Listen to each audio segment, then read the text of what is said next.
So hello everyone, once again welcome back to this learning platform. And in last class we have discussed the use of can, could, may, might.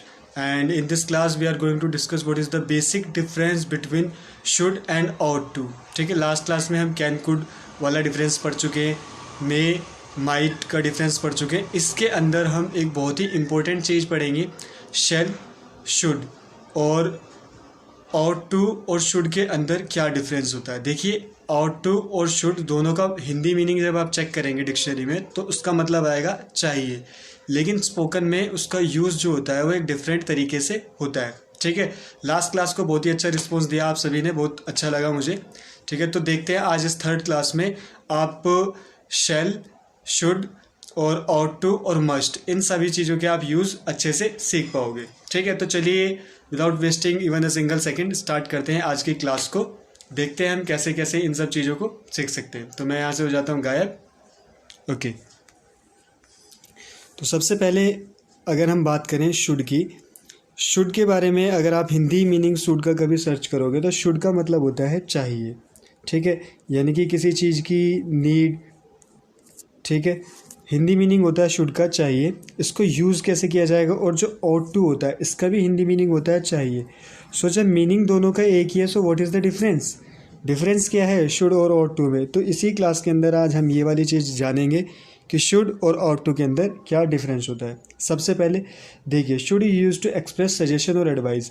Should का हम use करते हैं किसी को advice देने के लिए, किसी को सजेशन देने के लिए. जैसे कि मैं बोलता हूँ यू शुड स्टडी इंग्लिश, आपको इंग्लिश पढ़नी चाहिए. बेसिकली जिस सेंटेंस के अंत में चाहिए आ जाता है, या आपको किसी को कोई सजेशन देनी होती है, जैसे कि मैं बोलूँ किसी को you should study English every day, आपको इंग्लिश रोज़ पढ़नी चाहिए. अगर आप इंग्लिश सीखना चाहते हो तो आप इस तरीके से you should read English newspaper every day, आपको रोज़ इंग्लिश का अखबार पढ़ना चाहिए. You should watch English movies, आपको इंग्लिश मूवीज़ क्या करनी चाहिए, देखनी चाहिए. ठीक है, तो सजेशन के लिए और एडवाइस के लिए हम क्या यूज़ करते हैं, शुड यूज़ करते हैं. ठीक है, अब इसमें एक एडवांस रूल भी है. यहाँ पे हम शुड के बाद कभी भी अगर लेस्ट आ जाता है तो उसके बाद हम नोट का इस्तेमाल नहीं करते. क्यों? क्योंकि नोट का भी मतलब होता है नहीं और लेस्ट का भी मतलब होता है नहीं. ये एडवांस रूल है, इसको छोड़ दीजिए. स्पोकन में इसका कोई यूज़ नहीं है. आपको सिर्फ दो यूज़ याद रखने कि शुड का हम सजेशन या एडवाइस के लिए यूज़ करते हैं. ठीक है, अब देखते हैं जब शुड का मतलब चाहिए, आउट टू का भी मतलब चाहिए, तो डिफरेंस क्या है आउट टू के अंदर. तो जो ought टू होता है उसका हम जो यूज़ करते हैं वो कहाँ पे करते हैं, मोरल ओब्लिगेशन के लिए. मोरल ओब्लिगेशन जैसे कि आपने बचपन में आपके पास किताबें थी, मोरल साइंस की जो किताबें होती हैं उनके अंदर आप लोगों ने पढ़ा होगा ये सारी चीज़ें, जैसे कि भाई चोरी करना गलत होता है, जानवरों को मारना पाप होता है. ठीक है, इस तरीके से जहाँ पे भी मोरल ओब्लिगेशन होगी वहाँ पे आपको ought टू यूज़ करना होगा. मैं आपको कई सारे एग्जांपल देता हूँ ought टू के. ठीक है, तो देखिए अब आपको यहाँ पे डिफरेंस पता चल पाएगा. जब मैं बोलता हूँ you should respect your parents and teachers. ठीक है, आपको अपने पिताजी की, माताजी की और अपने शिक्षकों का आदर करना चाहिए. देखो स्पोकन में एकदम सही लगेगा you should respect your parents and teacher, but यहाँ पे जो ये शुड का यूज़ है ये नहीं होगा. यहाँ पे आप क्या यूज़ करोगे, you ought to respect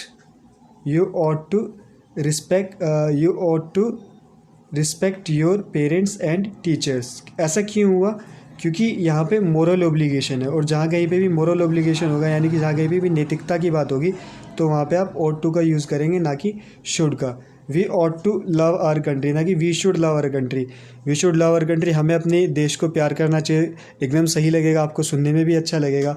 but क्या होता है, जो डिफरेंस है ought to में और शुड में यही है, शुड का हम यूज़ करेंगे सिर्फ और सिर्फ सजेशन देने के लिए, और ought to का यूज़ हम करते हैं मोरल ओब्लिगेशन के लिए. ठीक है, अब देखिए जो मस्ट है, मस्ट भी बहुत इंपॉर्टेंट है और उसका स्पोकन में बहुत ही अच्छा यूज़ है. मस्ट किस चीज़ को डिनोट करता है, मस्ट हमेशा कंपल्शन को डिनोट करता है. ठीक है, कंपल्शन मीन्स यानी कि जो चीज़ आपको करनी ही करनी है. ठीक है, जैसे कि India must win the world cup, fixed determination को भी दिखाता है. जैसे कि you must achieve first position in your class, you must achieve first position in your office आपको करनी ही करनी है, ये आपका एक फिक्स डिटर्मिनेशन है जो आप करोगे, और कंपल्शन को भी ये दर्शाएगा। जैसे कि स्कूल के बच्चों के लिए एक बहुत ही अच्छा एग्जांपल हो सकता है, you must wear your school uniform in school, ठीक है, आपको पहननी ही पहननी है स्कूल में स्कूल यूनिफॉर्म, ठीक है, अदरवाइज़ क्या होगा, आपको स्कूल में अलाउ नहीं होगा।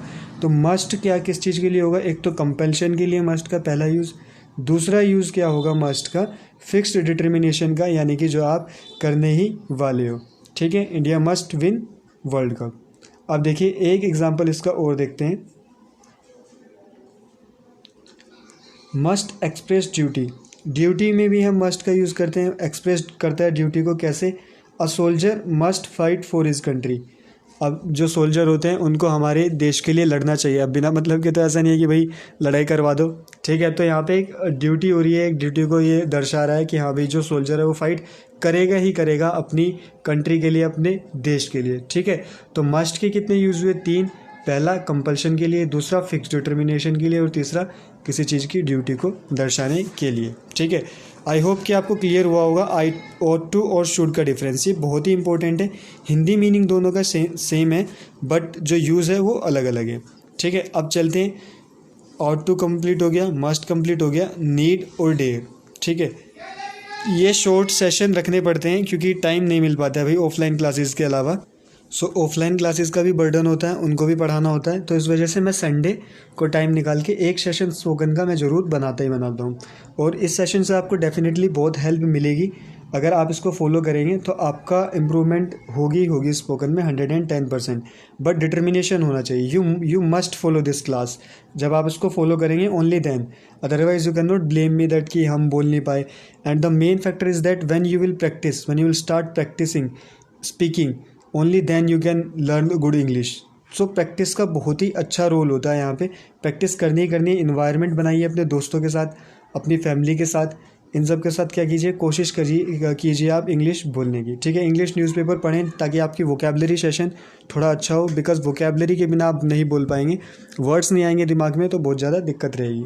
अब देखते हैं नीड का और डेयर का क्या इस्तेमाल होता है। देखो नीड का मतलब होता है ज़रूरी, और डेयर का मतलब होता है चैलेंज। देखो मूवीज़ के थ्रू मैं आपको एक एग्जांपल देता हूँ। मूवीज़ में आपने देखा होगा किसी लड़की को किसी गुंडों ने छेड़ दिया तो क्या बोलती है, how dare you to touch me, है ना। तो इस तरीके से बोलती है, यानी कि आपकी हिम्मत कैसे हुई मुझे छूने की या टच करने की। तो नीड और डेयर पहले तो ये दोनों मॉडल वर्ब हैं और मेन वर्ब की तरह यूज़ होती है। डेयर चैलेंज और करेज, यानी कि साहस को। अगर मैं बोलता हूँ किसी को, मान लो वैसे तो कोई दुश्मन है ही नहीं अपना, सभी दोस्त हैं और स्टूडेंट्स हैं, प्यार है भाई, ज़िंदगी में काफ़ी कुछ है अच्छा कुछ। तो अगर कोई मान लीजिए आ जाता है अननोन लोग जिसको मैं नहीं चाहता कि भाई मेरे घर पे ना आए, तो मैं क्या बोलूँगा उसको, how dare you to come here, तुम्हारी हिम्मत कैसे हुई यहाँ पे आने की। तो डेयर का इस्तेमाल ही होता है कहाँ पे भाई, चैलेंज को दर्शाने के लिए, तुम्हारी हिम्मत कैसे हुई। अब किसी की हिम्मत है तो मतलब साहस है उसके अंदर, तो डेयर का इस्तेमाल होगा इस चीज़ के लिए। अब नीड का बहुत ही सिंपल है, नीड का मतलब होता है ज़रूरत, ठीक है। नीड और रिक्वायरमेंट दोनों सेम ही है, हमें ज़रूरत है किसी की, जैसे कि मैं बहुत ही ईजी सा एग्जांपल देता हूँ बच्चों के लिए, वी नीड एयर, ठीक है, वी नीड एयर, हमें हवा की ज़रूरत है। अब ये क्लोज हुआ सेंटेंस तो बना नहीं है पूरा, तो हम क्या लिख सकते हैं, we need air to live, हमें जीने के लिए किसकी ज़रूरत है, हमें जीने के लिए हवा की ज़रूरत है। ही नीड्स मी, तो हमेशा मेन वर्ब की तरह यूज़ होते हैं ये दोनों, ठीक है। ही नीड्स मी, उसको मेरी ज़रूरत है। She does not dare to go there, उसकी हिम्मत नहीं होगी वहाँ जाने की। You need not come tomorrow, ठीक है, यहाँ आपको आने की कोई ज़रूरत नहीं है कल। Need and dare is generally use in modal as a positive, ठीक है। नीड को और डेयर को हम हमेशा किस में, पॉजिटिव सेंस में यूज़ करेंगे, ठीक है। शॉर्ट सेशन रख रहा हूँ मैं क्योंकि टाइम की थोड़ी ज़्यादा ही कमी रहती है।